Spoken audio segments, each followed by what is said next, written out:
Magandang umaga po. Bago magtanghali, ito po yung mainit na balita natin. Ang pinakamainit sa ngayon ay yung na-discover ni Mike Defensor na yung ginagamit, nakakasuhan ni Boying Remulla ng plunder si Romualdez, Martin Romualdez, at mukhang totoo. At ang ginagamit, matindi lang, ang ginamit na ebidensya, yung affidavit ni Gutesa na tinatakwil nila. Yung affidavit ng 18 Marines na tinatakwil din nila. Yung kwento ni Saldico sa Facebook. Isa lang ang napansin mo rito, kulang-kulang sa authentication ang lahat ng ito. Pero kung mayroon man itong pinakamaganda na authentication ay yung number 1 kay Gutesa kasi records na ng Senado. Nanumpa na siya sa harap ng Senado, hindi na bali yung affidavit na dinis-on ng notaryo publiko na si Attorney Espera. At dokumentado rin yung dalawa. At actually, ginamit nila yung affidavit ng pumirma na sa 18 sundalo. Pumirma doon ng individual affidavits doon sa National Bureau of Investigation. Ito po si Sergeant Navidad at si Sergeant Esquivel. Sa 18 sila, 6 po ang pumirma ay hindi mo na pinapirma ni Attorney Baligod yung 12 kasi questionably ang nakalagay ng mga detalye. Okay? So, ito, good morning, Gamora. So, ngayon, siguro, mas maganda siguro, umpisa natin sa kanta na binuo para sa akin ni Attorney, ni Gab Adalia. Ito po yung kanta na na Toto Tirator. Title, kaya pakinggan muna natin habang bago tayo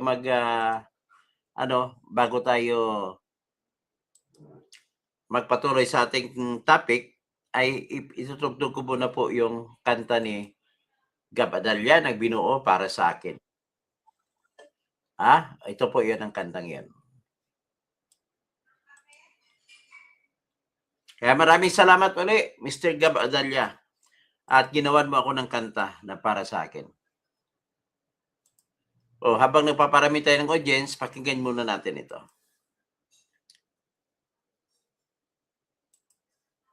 Binuo po ng Mr. Gab Adalia para sa akin. Isa ko po siyang subscribers.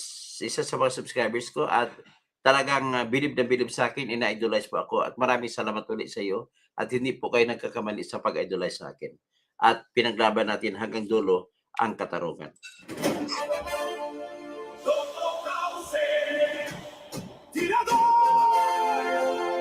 It's fine. Miss Laurio.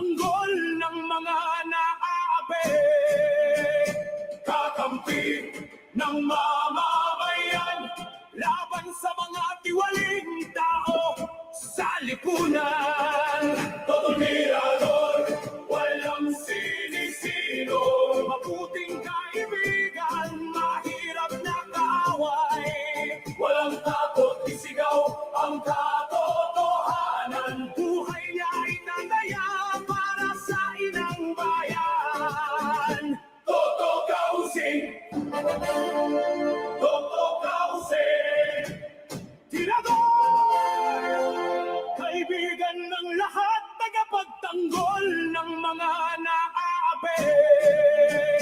Kakampi ng mamamayan, laban sa mga tiwaling tao sa lipunan.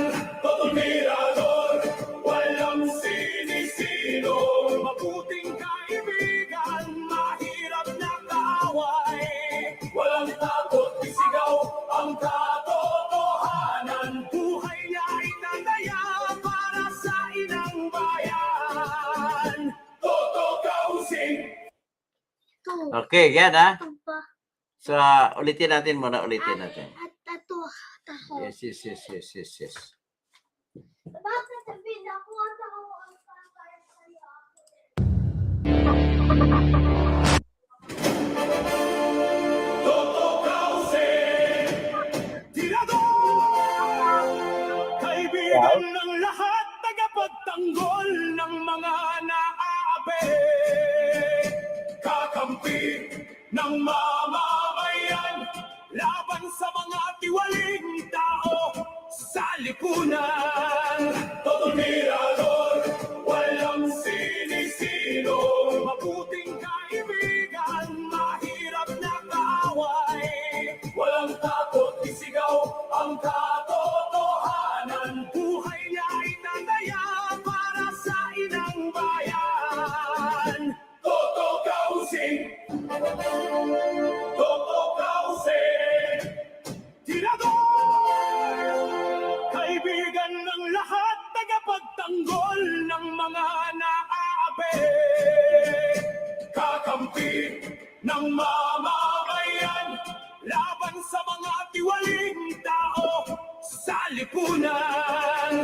Toto Mirador, walang sinisino, mabuting kaibigan, mahirap na kaaway, walang takot, isigaw ang katotohanan. Buhay niya ay nandaya para sa inang bayan. Toto Kausing.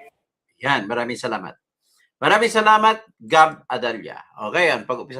Umpisa natin ang pag-usapan natin. Ngayon, ang tutok natin kay Romualdez. So, si Romualdez lamang ang tutukan natin. Ngayon, nagsimula po ito nung nabasa ko kanina, narinig ko kanina, na lumabas po si Mike Defensor at binulgar niya na nakakuha siya ng kopya ng reklamo na hinanda ng ombudsman laban kay Romualdez. Ito po yung reklamo na kung saan nakita niya, nagulat siya sa ginamit na ebidensya. Ang ginamit na ebidensya laban kay Romualdez ay yung affidavit na pinirmahan sa NBI nung 2 sa 18 sundalo na si Sergeant Esquivel at saka si Sergeant Navidad. Tapos ginamit niya rin ang testimonya ni Sergeant Gutesa doon sa Senado. So 'di ba natandaan ninyo na hindi inamit, tinakwil o tinanggi ng abogada na si Attorney Espera na siya daw ang nagnotaryo sa affidavit ni Gutesa, pero hindi na bali kahit na wala ng affidavit yon, kahit wala ng notaryo, importante na isumpaan niya sa harap ng Senado. At nakapagsalita rin siya. Kung binasa niya yon, which is hindi ako maniwala doon masyado kasi binasa eh. Iba yung testimonya na hindi binasa. Pero nevertheless, just for the strength of it, for the courage of doing the same, ay madadagan yung bigat niya sa galing sa aking isip. Kasi sa amin po, nung ako'y nag-abogado pa, hindi matatanggap sa korte yung binabasa na testimonya. Kailangan isa-isang tanong at isa-isang sagot. At diyan mo malalaman ang testigo ko nagsasabi ng totoo sapagkat po, yung mga hindi nagsasabi ng totoo ay hindi niya mababanggit ang isasagot niya sa bawat tanong. Kaya sa original na sistema, sa pagpresenta ng testigo sa mga korte natin, binago kasi ito ng binago ng Supreme Court. Ang ginawa na lang ngayon, paggawin na lang ng affidavit, ang sino mga testigo, lahat, banggitin mo na dyan kung gusto mo banggitin. Doon na lang busisiin sa cross-examination. Which is, kung ako talaga nyo ay hindi ako naniniwala, mas mababa ang tingin ko sa kalidad o bigat ng pagsasabi ng totoo ng testigo. Pero nevertheless, gano'n ang kalakaran ngayon ng Supreme Court. Gusto ng Supreme Court kasi mabilis. Kaya daw, tumatagal ang mga kaso sa korte, sa trial courts, sapagkat kailangan pa ipresenta, itanong isa-isa sa mga testigo kung ano ang dapat testigo nila. Which is the traditional way. Yung tradition na yan is still the best and the most efficient way of ferrying out the truth. Mali po ang pronunciation ng ferrying out the truth. from the witness. O classmate, Mating Disimban, good morning. Si Lynn Barca, Madam JJ, MJ, hindi ko maintindihan po, pasensya ka na. So ngayon, yan po ang ginamit na testimony. Pangatlong ebidensya na ginamit laban kay Romualdez ay yung sinabi ni Saldico sa Facebook.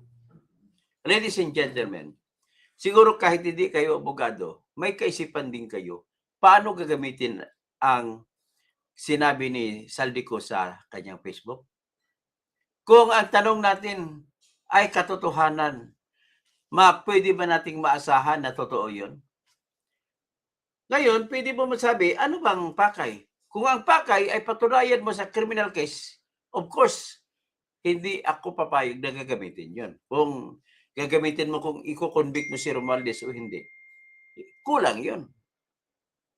So, there must be something na ano ang gagawin para mapatunayan na totoo.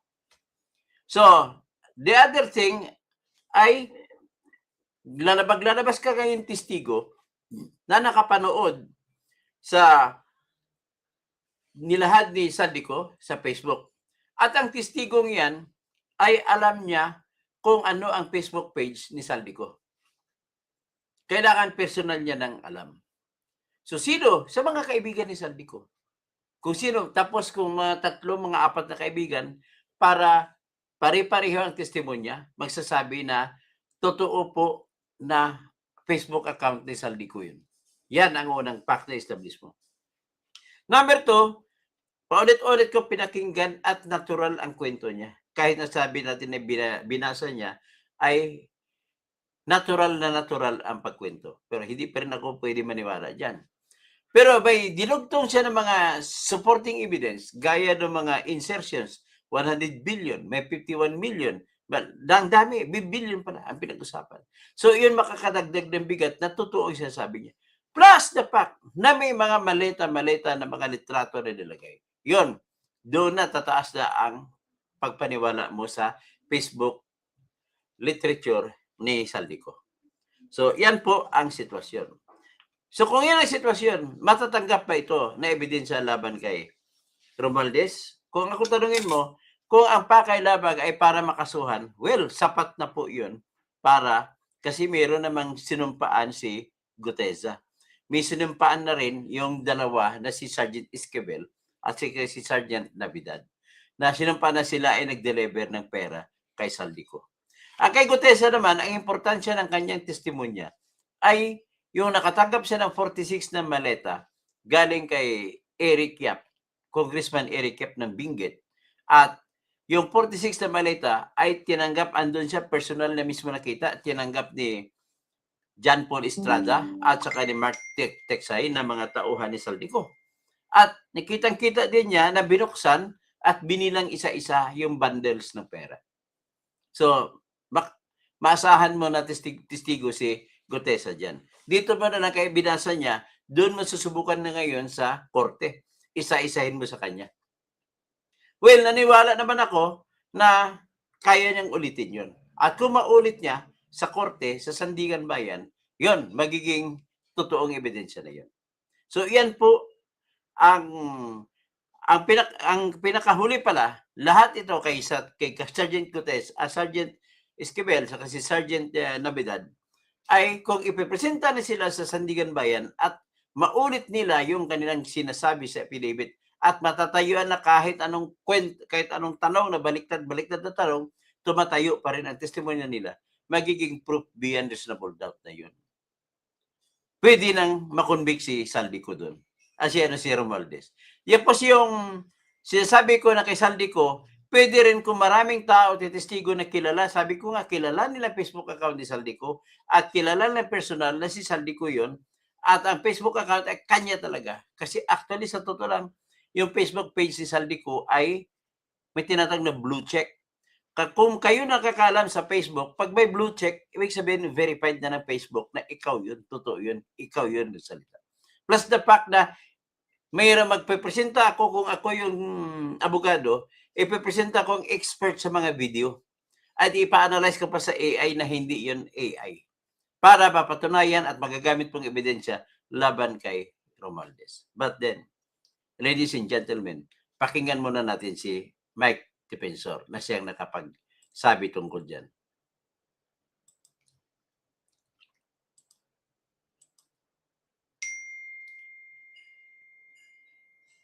Ay, si Mike Defensor. Share screen. Ito po si Mike Defensor. Nagsasalita ka ng hindi maganda sa ilang mga kawani ng gobyerno o liderato ng ating bansa at ginigipit yung mga taong yan. Kinakasuhan yung mga taong yan. Yan po ang hindi maganda. Katunayan, sinabi ko nga sa kanila, alam niyo nung panahon ni ERAP, bagamat ang isa ako sa pumirma ng impeachment, matapos ang impeachment, ako ang una niyang kausap. Ako ang nag-ayos para ilipat siya sa veterans. Ako din ang nag-ayos para magkaroon siya ng hospital arrest. At that time, nag-uusap kami ni Pangulong ERAP pagka meron siya pangangailangan. Namatayan siya, kailangan niya lumabas, kailangan niya lumipat, may kailangan siyang puntahan, kailangan apurbahan po yun eh. And I was the one assisting. And during the last months of the term of President Gloria Macapagal Arroyo, ako po kasama ang ilang liderato sa simbahan ang nag-ayos nung kanyang absolute pardon. Oo.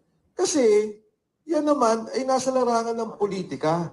At bilang pagrespeto na dati siyang Pangulo ng ating bansa, bilang pagrespeto, hindi naman namin kailangan magdiinan. Hindi naman namin kailangan maggipitan ng isa't isa. Ngayon, sanay namin na Wilson, siguro lahat kami may kaso na eh. Kahapon lang nakatanggap ulit ako. 2 kaso na final ni former Secretary Anyo and former Senator Trillanes. 5 cases. Kaya kayo, pag nagla-live kayo sa akin ngayon, makakasama kayo sa ma-filean. Kasi yun lang ang kaso ko. Nag-live ako nung magsalita yung 18 Marines. So, ang aking mensahe, alam niyo ho, ang mga tao nagsasalita at may nakikitang pagkakamali, hindi dapat ginigipit ng gobyerno. Lalo tigit ang kanilang pamilya. There are parameters in a fight. Kahit na saang gera, kahit na nga po sa totoong gera, may Geneva Protocol. Ang pamilya, ang pangkabuhayan, hindi sinasama ang mga taong hindi dapat isama. Ang dapat na awayan sa politika ay yung mali. And the government has all the resources. Andyan sa kanya ang media outlets, meron siyang sariling government outlets, meron siyang writers, meron siyang mga manunulat, meron siyang social media, may pondo siya, in fact, may mga trolls siya. Ang dali-dali niyang i-overwhelm ang mga nagsasalita laban sa kanya. Pero siguro mahirap pag hindi na nila alam kung paano hintuin ang katotohanan. Kung hindi na nila alam, patahimikin yung mga sinasabi. And so, Mr. Flores, if I may go to the point that I wanted to raise, I have here the copy of the Ombudsman complaint. Ito po yung complaint na i-file at ipa-file ni Ombudsman Boying Remulla. Noong binasa ko to, 61 pages, nagulat ako doon sa nilalaman ng kasong ito. And basically, ano po yung sinasabi ng kasong ito? Number 1, may sindikato talaga sa pondo ng gobyerno. Sinindikato at kasama si Speaker Martin Romualdez sa pagnakaw sa pondo ng gobyerno. Number 2, sinasabi niya, totoo ang sinasabi sa Saldico. Dahil nandito at quoted yung video footages ni Saldico. Ngayon sa akin, sa personal kong interest, hindi naman personal na interest, personal kong pagmamalasakit, binigyan diin at sinabing tama at ginamit ang affidavit ni Sergeant Gutesa. Andito po. Sinasabi nila, yung sinabi ni Gutesa na nag-deliver ng 46 luggages, deliver sa bahay ni Speaker Martin Romualdez kasama sa affidavit. Sinabi po dito na tama ang sinasabi ng 18 Marines. Partikular, yung sinabi ni Sergeant Esquivel at Sergeant Navidad. Bakit? Dito magugulat kayo. Pinapunta sila sa NBI. Naalala ninyo? Merong 6 na napapirma Ayaw pumirma ng lahat kasi nga naguguluhan dahil iba-iba yung tanong. But it so happens, si Esquivel at si Navidad, napapirma nila. Pero nagulat to ako. Yung NBI na yon na pinirmahan ni Navidad at Esquivel ang ginamit sa kaso ng delivery ng pera kay Speaker Martin Romualdez. At sinabi pong nakalagay dito na ang mga bahay ni Martin Romualdez sa Forbes Park, sa McInerney Road, ay bagsakan ng pera. So ang una niya sinabi, may nakawan ng pera, ito ang katotohanan, at nang meron kayong skema ng pagnanakaw ng pera, at sinabi niya na may personal knowledge ang mga nag-deliver na pera in the person of Sergeant Gotesa, Sergeant Esquivel, and Sergeant Navidad. At ano pa hong sinabi? Ang mga taong to, katulad ng sinasabi namin dati, walang personal na interest. They have no interest. In fact, they're subjecting themselves to personal danger. Nakalagay po dito, wala silang interest, wala silang kinita dito, at ipinapahamak pa nila ang kanilang sarili. Maaaring magkakaso o yung personal na kanilang seguridad. Ang panguliho ditong sinasabi na may mga tinayong dummy si Speaker Martin Romualdez. So ako ho, nagpapasalamat kay Ombudsman Boying Remulla sa kasong ito. For the first time, outside of the hearings of Congress, na wala naman, but the Blue Ribbon Committee hearing, the ICI hearing, for the first time, nagkaroon ng recognition, nagkaroon ng pagkilala, ang pinakamataas na ahensya ng gobyerno laban sa korupsyon, which is the Ombudsman's Office. Ang kaso po dito ay plunder, graft and corruption. At itong pag-file na to, napakalaking bagay na kung saan makikita natin ang katotohanan. So, hindi ko ho mapakita mismo yung may pirma dahil baka mapahamak naman yung mga taong involved. Pero 61 pages po to at nasa page ko mismo. Yung particular na binabanggit tungkol dito sa kaso ng Ombudsman laban kay Speaker Martin Romualdez. Plunder, non-bailable, at makukulong at maiipit ang lahat ng bank accounts ni Speaker Martin Romualdez. Thank you po. So yan ang sinabi Naka-file na yan? Yan ang sinabi Dapat to, ipa-file to ngayon sa Wow. aking pagkakalam. Ngayong araw? Ngayong Wow. araw. Wow. Pero hintayin po natin. But this was a product of the special field report na ginawa Wow. po nila. At ang nakapirma po dito, ay hindi ko pala pwedeng sabihin at baka may baka po mapahamak yung mga tao. But this is officially certified by the Office of the Ombudsman of the Philippines. Wow. Eh, So, okay. mas marami kayong balita, mas accurate kayo sa mga ibang politiko natin. Kayo din may update din kayo last Friday tungkol kay Congressman. Nagulat ako, yung sinabi ninyo, a few days later, naging balita. Yung sinabi ninyo na hindi naman totoong nahuli sa Czech Republic. Kwento sa akin nung Friday, nandito, nagkukwentuhan kami almusal. Tapos a few days later, naging balita all over the Philippines. Nagulat ako, ba't nauna kayong may alam kaysa sa... Di ba, huwag na natin kanyang pagkahuli kay Saldico.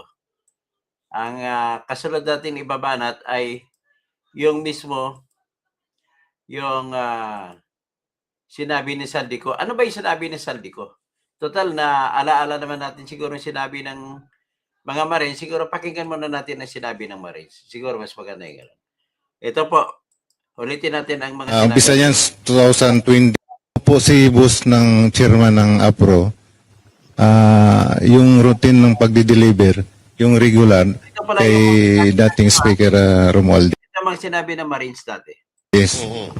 So sa 42, umpisa niyan 2022 September sa 42 hanggang December 2023. Ngayon, hindi ko alam kung bakit nalipat.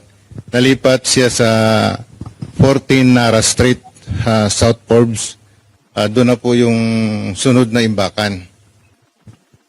Yun pong regular na duty. Pag-deliver namin kay dating speaker. Speaker Romualdez. Meron pa pong iba? Na Yung personal regular, dyan? doon muna tayo sa regular. At saka yung madalas yung pinagde-deliveran. Siguro sundutan ko na rin, Banat Bay. Hmm. Kay Speaker, simula 2022, tama ba? Regular po ito. Ngayon, kay Presidente naman, Kailan nagsimula regular yun? ba to? Kailan nagsimula? Sino po ba dito nag-deliver sa Ilocos? Wala dito. Wala dito. Opo. Okay. Pero alam niyo po ba kung kailan din, gaano kadalas ang pag-deliver doon? At Kailan ilang nagsimula? beses? At kailan nagsimula? Hindi po namin direct na nagde-deliver kay BBM. Kasi po ang alam namin, dun sa kay speaker, siya na po Okay. partida ni BBM. Yung sa Ilocos, Meron din dyan yung may participation yung ibang tropa. Pero wala po dito. wala dito. So, Tama po ba kasi kung tama yung aking pagkakaalala, ang sabi ninyo ay nag-deliver kayo sa Ilocos, may one time pa nga eh. Hindi ko alam kung one time o gaano kadalas na si Sandro pa ang tumanggap. Nandoon siya. Tama po ba? At meron ba kayong picture with Sandro? Yung nag-deliver po, meron sila. yung nag-deliver, may picture kay Sandro? Opo. Kay... Tinanggap niya yung pera? Yung dineliver po nila. Kasi nagpa-picture sila doon sa bahay po. Okay. Kay ano po, kay Speaker Romualdez, may picture po ba kayo? Mostly kasi yung nagre-receive dyan, yung Mayordoma po. Sa 42.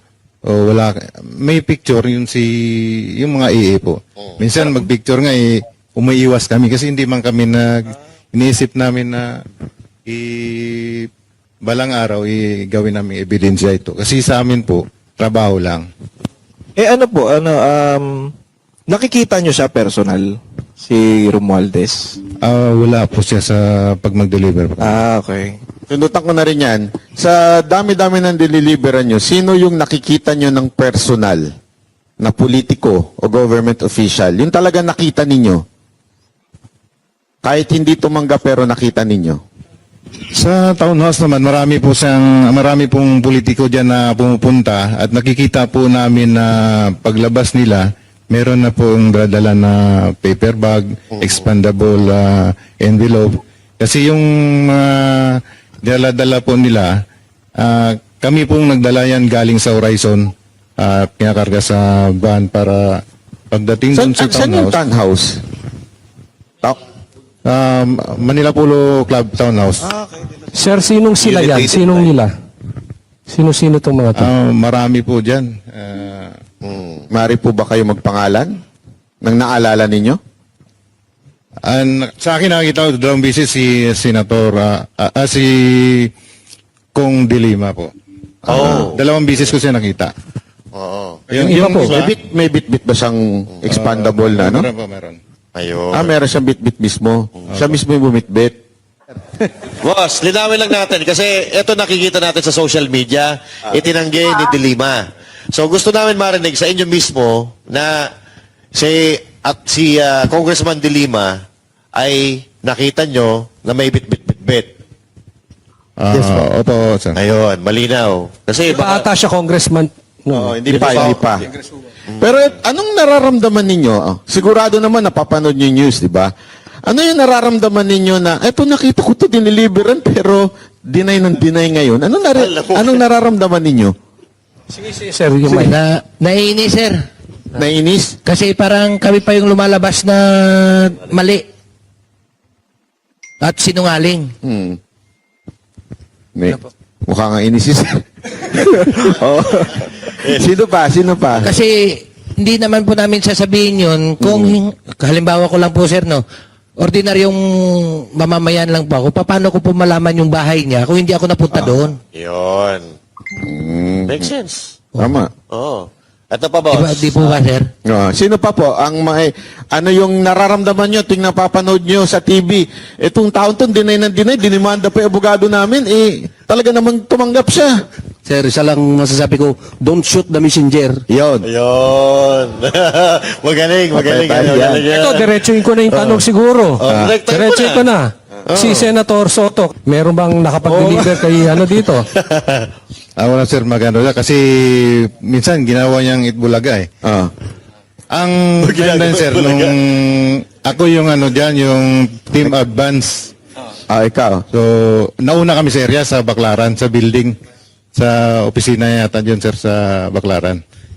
Ngayon, pagdating nila ni boss, ako nag-guide dun sa baba, kasi sa baba may daan dun sir eh. May elevator paakyat. So, pag dating nila, ginaid ko, tapos bumaba na sila ni boss, umakyat sa elevator, tapos yung ibang tropa, bumaba din, dadala rin ibang malita. Ako, yung dalawang malita mismo, dadala ko. Tapos, tinulak ko para makasabay sa kay boss, paakyat yung dalawang malita. Madali, sino itong boss? Si Saldico? Ba? Sino yung boss? Si Boss Saldi ko po. So, kasama si Saldico na nag-deliver kay Soto? Opo. May nagsalubong lang na Elevator. sa elevator. Tapos kasabay niya, paakyat. Tapos yung malita, kasabay rin po. So, sino tumanggap? Sino tumanggap pagdating sa taas? Kasi hindi na kami umakyat no sa taas. So yung mga boss na lang ang nag-usap. Opo, kasi building po ni Senator Soto po yun. So, pero Okay. Building ni ano? ito pong building na to kay talaga, confirmed kay Senator Soto. Opo, kasi nakalimutan ko pero may pangalan doon sa taas eh. Baka tanggalin na nila yun. Hindi ko na alam sir. Kasi ang ginagawa niya Itbulaga eh. Pero di ikaw, di ba, nakita mo mismo yan. Sa sarili mo, ikaw mismo nagbitbit ng dalawang maleta. Ano nung nakita mo sa news na dumidinay si Soto? Anong nasa isip mo? Sa isip ko sir, parang natatawa lang ako sa sinasabi niya na baka hanapin ng misis niya yung malita na yon. Pero sa akin naman, hindi naman ako magsabi ng sinungalingan kasi ako mismong nag-abot kay boss pasabay dun sa elevator. Kung ano, alam mo, kung totoong di umano nag-deliver kay Soto at hindi alam ng asawa, saan kaya napunta yon? Ay, yun lang. So, yari tayo dyan. Ha? So, sino naman yung kumuha sa Bucor?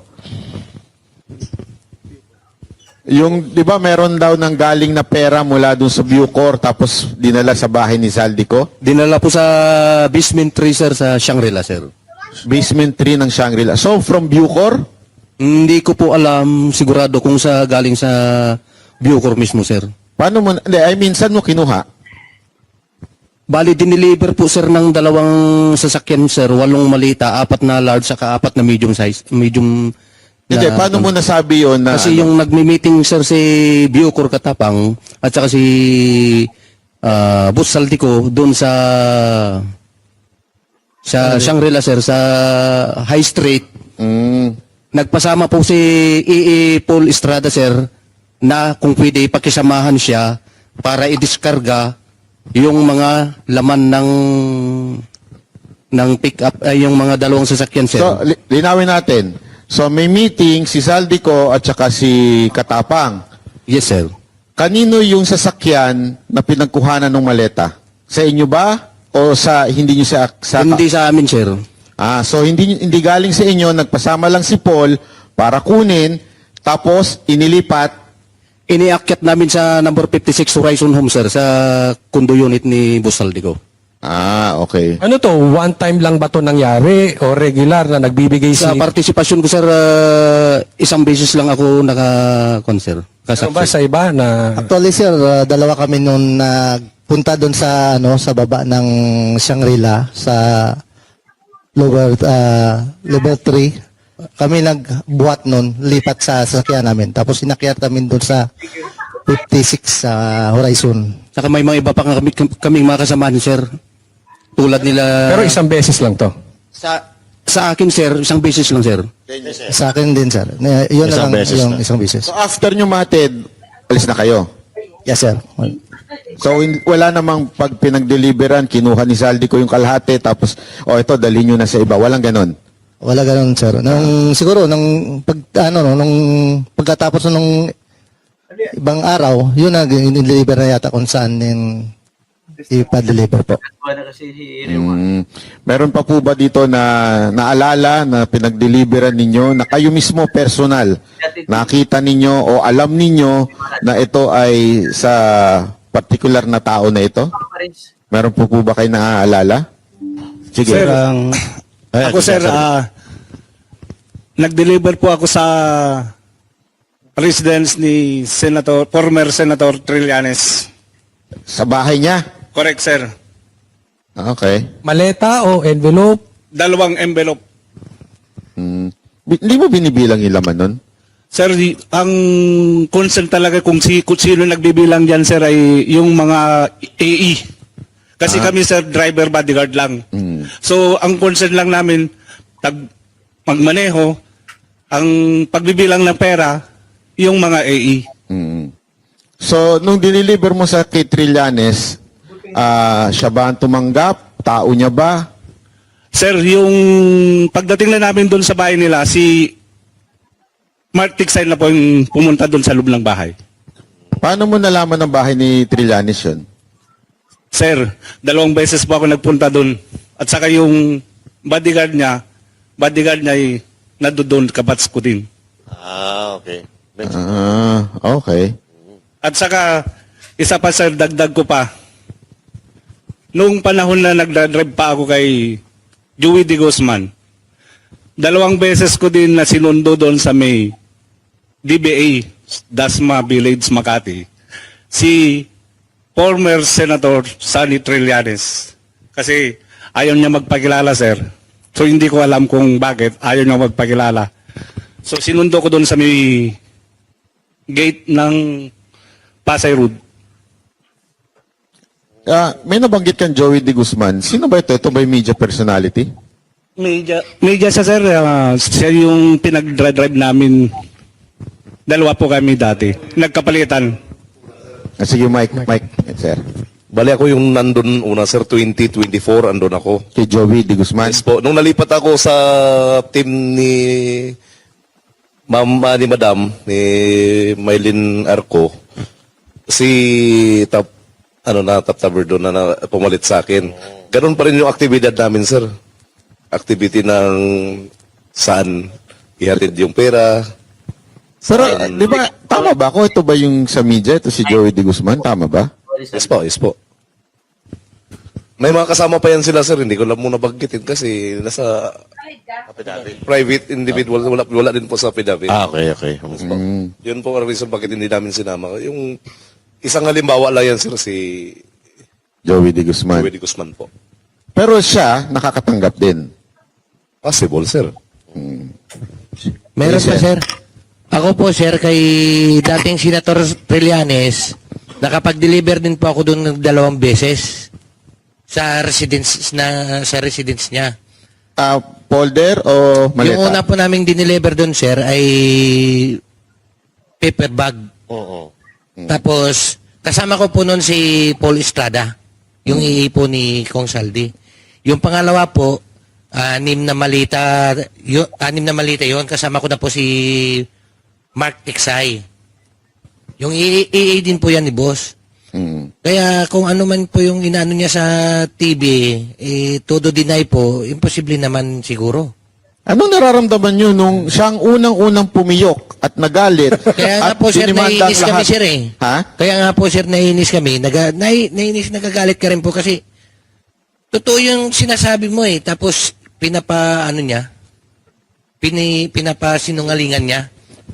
Si Sir. May kanina si sir may gustong sabihin. Sige. Sir, experience ko rin po kay former Senator Trillanes. Itong 2025 po, nagdala kami ni Mark Tiksay doon sa bahay niya dyan sa may Antipolo. Isang expandable paper bag po. So, regular din po pala itong pagdi-deliver kay Trillanes kasi si Sir 2 beses, si Sir 2 beses. So, talagang matindi talaga kasi nungalingan. Sa tingin mo magkano yung isang ganun? Paper bag? Depende po, boss eh. Pagka medium, maabot ng mga Anong laman nun sir yung paper bag? Ano yan? 5 to 10 M. 5 to 10 5 to 10 M? talaga? Ano kalaki yung paper bag? Malaki. Malaki, hindi yung maliit. Oo. Makapal Dapat sa paper bag dyan. Malaking paper bag. Ang sarap ng buhay ni Trillanes. Minsan nga sir napupunit pa eh. Minsan nga po napupunit pa. Sa Yung bigat, no? Napupunit pa sa bigat. Aba, malupit pala talaga ito si Trillanes, ah. Sinungaling po talaga yan si Trillanes eh. Bakit po? Paano po hindi sinungaling? Kasama ko po sa Magdalo. Ah. Biro mo nung tinanong siya ni Ma'am Jessica Soho na pumaliktad daw ako. Oo. Nung time po na yun sa Oakwood, pinababa po kami ng junior officer niya. Marami po kami pinababa nun. Tapos sinabi niya po na bumaliktad daw kami. Nakulong po ako ng 2 taon. Nalagasan po ako ng 2 rangko, 3 rangko na pinaghirapan ko po ang spot promotion sa Mindanao yun. Kasi naniwala kami sa kanya. Naghirap po yung pamilya ko nun. Kaya huwag niyang sabihin na bumaliktad ako. Napakasinungaling niya talaga. Oh? Totoo ba yung sinasabi ni Pierre Ardi na yung mga Magdalo daw, pinitik yung mga kutsara at tinidor dun sa hotel? Hindi po totoo yun. Actually, yung building na yun, walang nawala po yun. Kasi kami po mismo, pinaglaban namin yung corruption noon sa loob ng armed forces po noon. Kaya naniwala kami sa kanya noon. At actually, yung Magdalo po, buwag na po to eh. Halos wala na pong naniniwala sa kanya dahil sa kasinungalingan niya at saka yung tumatanggap siya. Siya mismo ang gumawa ng ganyan. Ang pinaglaban namin is corruption. Anong pakiramdam mo nung siya ang unang-unang dumidinay kahit alam nyo may na-deliveran? Di ba, unang-una, nagdemanda ka? Siyempre, po ako nasasaktan ako bakit nagawa niya yun. Samantalang yung pinaglaban namin, corruption. Tapos ngayon, siya mismo ang gumagawa. Yun. Grabe, no? Matindi pala to si Trillanes. So, Matindi anyway, pala to si Trillanes. Ay, si Seth, di ba, may nasabit na kayo nagsalita na tama na mo na yan. Dito naman, idali natin itong isang kwento. Kasi ginamit naman nila ni Boying Remulla na ebidensya yung sinabi ni Saldico. Pakinggan natin ulit si Saldico. Si Saldico, ito po si Saldico.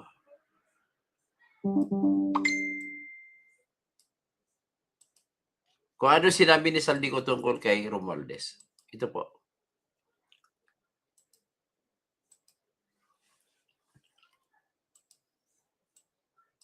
Umaan sa akin para ibigay, papalabasin ng administrasyon na ako ay isang terorista sa loob at labas ng Pilipinas. Para mailibing ako kasama ang katotohanan kahit saan man ako pumunta. Sinabi na agad sa akin ni Speaker Romualdez na kailangan ko makapag-deliver ng 2 billion pesos kada buwan para sa pagdi-deliver ng male-maletang pera patungo sa bahay ni Speaker. Ang sinabi mismo ni Speaker Martin sa akin na hati sila ni Pangulong Marcos sa perang yon para gamitin bilang bagsakan at imbakan ng pera mula sa mga SOP, collection at deliveries na para sa Pangulo. Huwag mo akong pigilan sa mga insertions ko. Huwag ka nang makialam sa budget. Ang gusto niya ng 50 billion pesos na insertion. Ngunit ang sagot ng Pangulo, humingi ka ng bago or dagdag na insertions.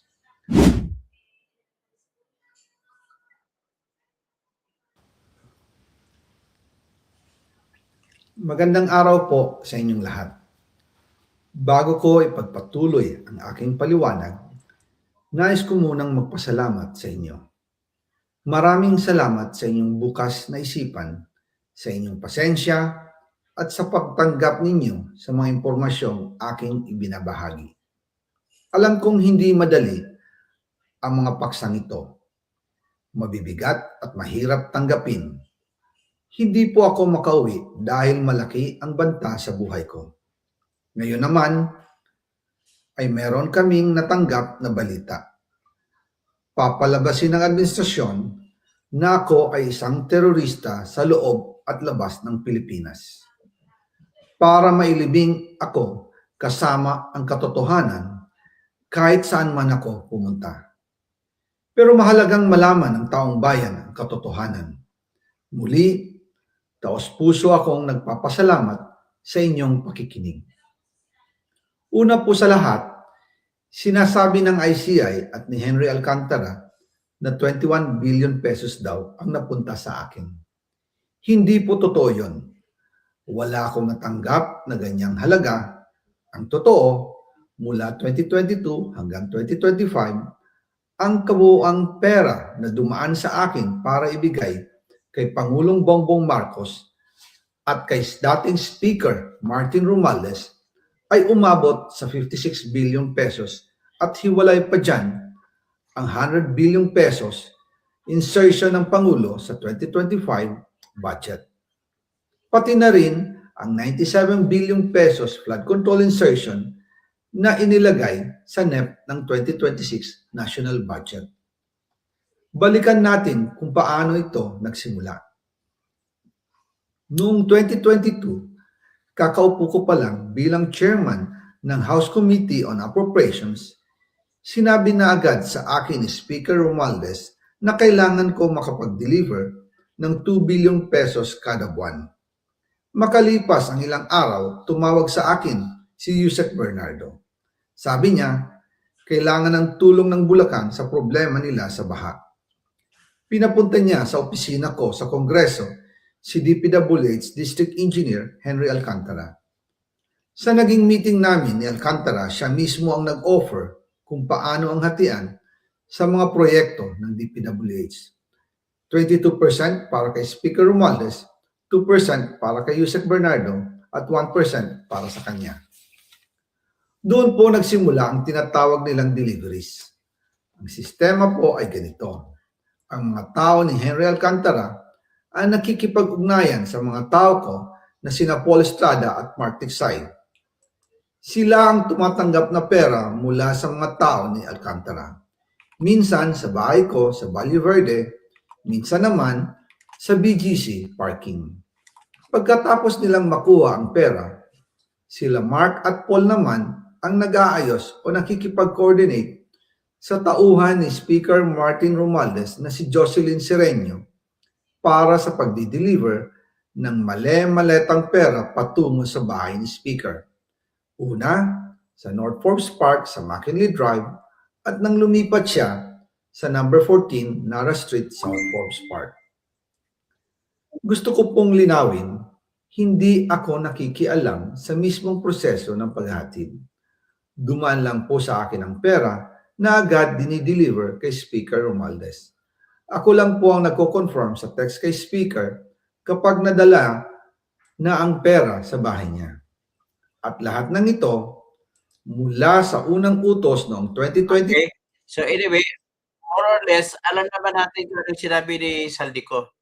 Ngayon, ang kasunod ko na ipakita po rito ay ipapakita ko lang sa inyo ang katotohanan ni si Saldico ngayon nagsasalita.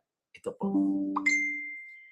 Ang papatunay ko na si Saldico po na salita niyan ay yung blue check na ginagawa ng Facebook kapag verifikado nila na yung may-ari ng Facebook account din ay totoong tao at totoo sa pangalan niya mismo. So ipapakita ko lang sa inyo yung blue check. So ito, nakita ba ninyo itong blue check?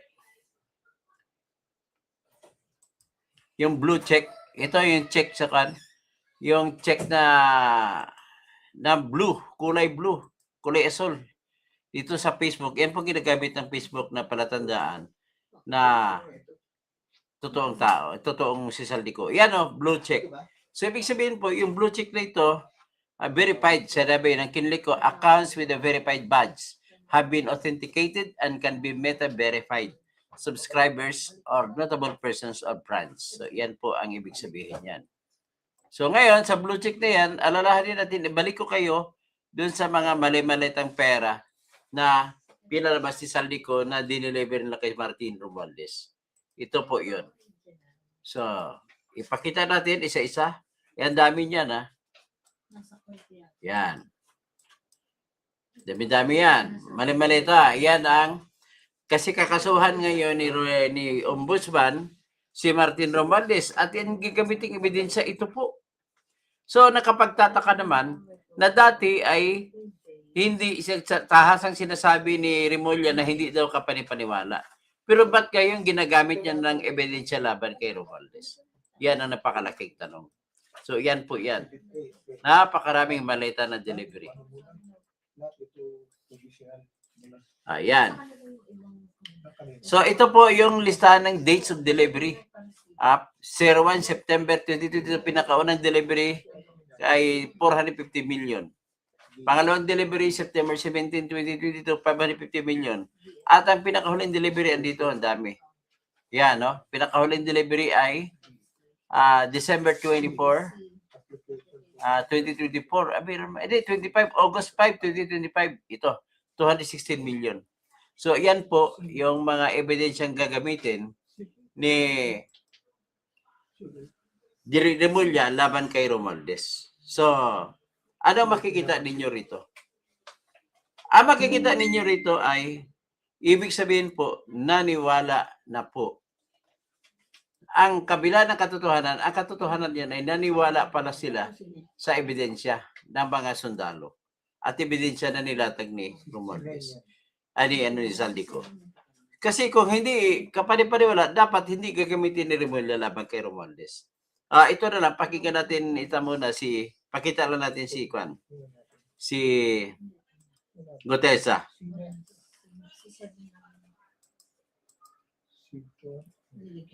Ito naman kay Gutesa.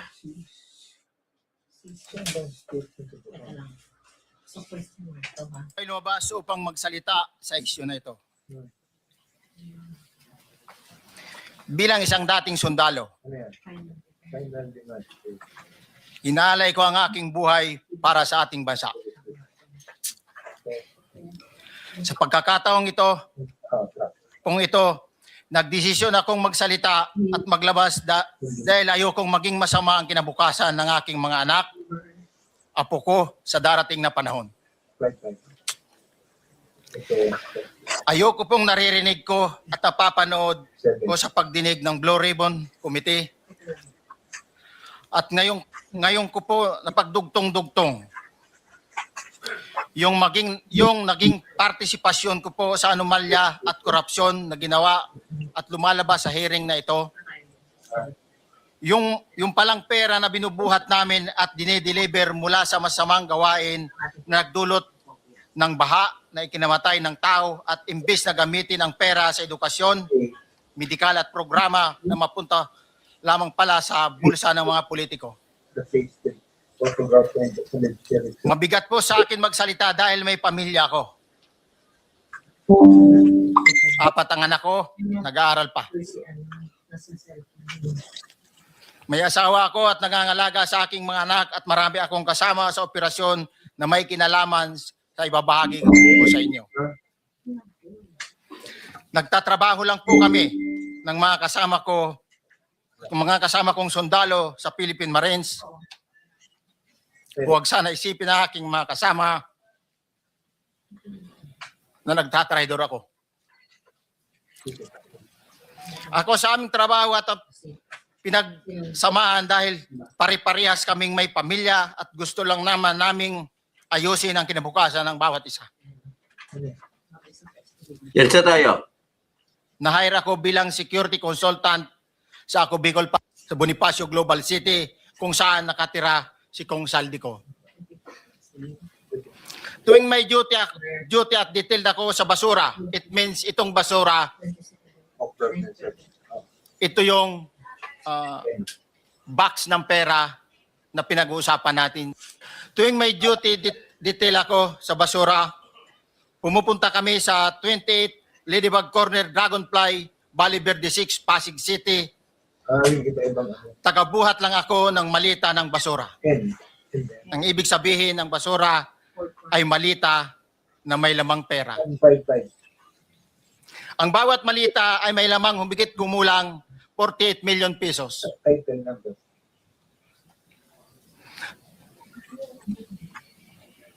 Ang bawat malita ay may post-it na nakadikit na nakasaad kung magkano ang laman ng bawat malita. Tuwing may duty detail sa basura, may pumupunta na tao na magde-deliver ng basura at nire-receive ni John Paul Estrada at Mark Tiksay. Ang mga executive assistant ni Congressman Saldico at sila ang mga detailed sa mga ganyang activities. Ang mga nangyayari kapag duty kami sa basura. Kalimitang dinadala sa bahay ni Congressman Saldico sa Valle Verde 6 at tinatanggap naman ni Mark at ni Paul. Pagkatapos naming may baba ang nasabing basura, ipinapasok sa bahay ni Congressman Saldico sa Valle Verde 6 at binibilang ni Mark at ni Paul. Alam ko na ang laman ng malita ay pera sapagkat nakita ko si Paul na binuksan ang malita at inilabas ang laman para bilangin. Ang isang ehemplo na nagdala ng pera ay si Congressman Eric Yap ng AXIS Party List. Ayan AXIS, kasama ni Erwin Tulfo. 46 na malita ang dala niya sa bahay ni Congressman Saldico sa Valle Verde 6. Sita pa din, total narinig na natin yan, inuulit na natin. Base sa reklamo na sinanda ni Martin laban kay ni Ombudsman Remulla laban kay Martin, ito yung isang sinasite yung 46 na malita. So, ladies and gentlemen, ang akin lang dito ay mukha pa rin, naniwala pa rin ako na pakana ang pagsampa ng kaso laban kay Martin Romualdez para maniniwala ang tao na totoo ang impeachment case laban kay Sara Duterte. Bakit, Kabo? Kasi kung matanggal si Sara Duterte, magkaroon ng bakante ang opisina ng Vice President. Ayon sa ating konstitusyon, ang presidente ang magtuturo kung sino ang gagawing Vice President. At limitado lamang ang pagpipilian ng presidente. Mamimili siya mula sa senador o di kaya sa mga congressman. At dito na ngayon papasok at i-appoint niya bilang Vice President si Martin Romualdez. So ladies and gentlemen, hanggang dyan lang po ang ating live sa ngayon. At paki-like naman at babalik po ako may konti. At para mabigyan kayo ng notification, pati kasama na rin yung mga tao na gustong bumiyanat sa akin, ma-notify kayo. Maraming salamat po.